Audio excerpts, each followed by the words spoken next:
गहरे जंगल में एक छोटा खरगोश रामी रहता था। वह सबसे तेज धावक था, लेकिन बहुत डरपोक था। जब भी उसे कोई खतरा महसूस होता तो वह तुरंत अपने बिल में छिप जाता। लेकिन एक दिन कुछ ऐसा हुआ कि रामी को अपनी सबसे बड़ी कमजोरी को ताकत बनाना पड़ा। रामी एक बड़े पेड़ के नीचे बैठा गाजर खा रहा था। सूरज की किरणें पत्तों से छनकर जमीन पर गिरी और पक्षी खुशी से चहचहाने लगे। अचानक दूर से एक तेज दहाड़ सुनाई दी। बाघ, जंगल का सबसे खतरनाक शिकारी, भूखा था और शिकार की तलाश में था।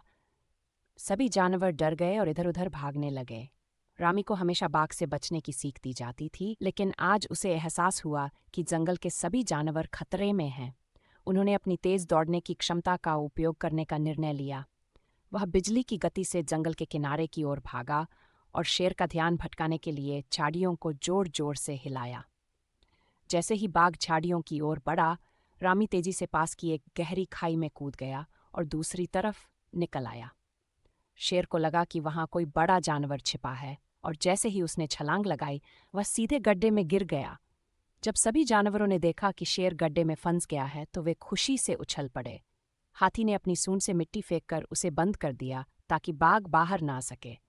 सभी लोग रामी को जंगल का वीर नायक कहते थे। रम्मी, जिसे हमेशा डरपोक समझा जाता था, अब सबसे बहादुर बन गई थी। उन्होंने सीखा कि बुद्धि और साहस से किसी भी कमजोरी को ताकत में बदला जा सकता है। साहस केवल ताकत में नहीं है, बल्कि बुद्धि और विवेक में भी।